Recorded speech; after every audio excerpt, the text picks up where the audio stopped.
let's just start off with a question around why MTN Nigeria. This is your first major foray, I suppose, into the Nigerian market, but outside of South Africa. Why was this a good target for you? To invest in is growing markets, growing sectors, and certainly this opportunity presents exactly that, the ability to invest in a growing sector within a country that we believe still holds significant potential for growth going forward. Just looking at the telecom sector, I mean, it is expected to grow 6% this year. That's according to some analysts coming through from Pyramid Research. But overall, it is an opportunity. There is a growing market there, but just looking at MTN Nigeria, they have been hit as a result of the consumers' disposable income being hit by fuel subsidies. Are you positive on the growth story of MTN in the country? We continue to be positive as we would be in other developing markets as well. I mean, if you look at the South African markets, consumers are facing exactly the same challenges of having to become a lot more discerning with their spend. And so in a market like Nigeria, we believe that notwithstanding some of the the pressures that consumers are facing, that there's still potential for much growth. I mean, if you look at the mobile penetration, you see that there's still a lot of room for growth for mobile operators in Nigeria. Now, when it comes to this deal, what was the bidding process like, if there was one? The bidding process. Or were there other investors that were potentially looking at the stake from the private equity firm that is said to be bought from? Yeah.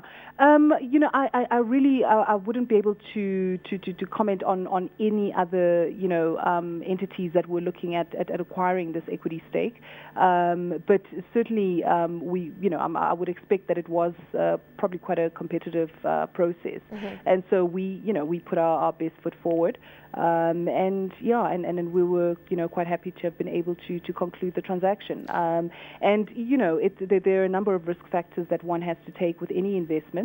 And so we've taken that into account as well, that, notwithstanding, the fact that it is, a developing market, and, we're taking a view that for the long term that there's still potential for growth. Was MTN not looking to buy back this minority stake and, of course, an important growth market for it? Yeah, I can't comment on behalf of MTN. Yeah. But, so our engagement was directly with the private equity firm that was looking to divest. And so I wouldn't be privy to any of the plans and thinking behind whatever MTN would have thought of. So Phuti, is this the first of many investments you're looking to make outside of South Africa? What type of investments are you looking at in Africa right now? Well, we've actually just also concluded another project. We participated in a $62 million investment in Ghana. It was a property retail development, and we're looking for more investments in Ghana as well. We also this year concluded a second power project in Mozambique, and from that project we're currently supplying Eskom with electricity, and we have other existing investments on the African continent as well, such as Seacom that we're co-investors in, and other investments. So in Nigeria itself, we're looking at the electricity sector on the distribution side and are quite keen to participate there as well. Mm-hmm.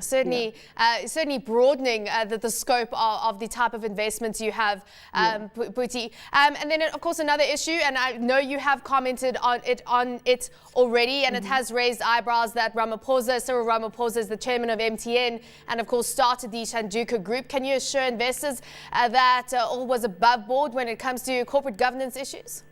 It certainly all was above board. Our interactions were with the private equity entity. It was an opportunity that was readily available in the market. We had two firms that we were using for advisory services. So, we were quite comfortable that everything was above board. At no stage did we require any negotiations with MTN itself. So from that perspective, we were quite comfortable that there was nothing that was untoward in our interaction.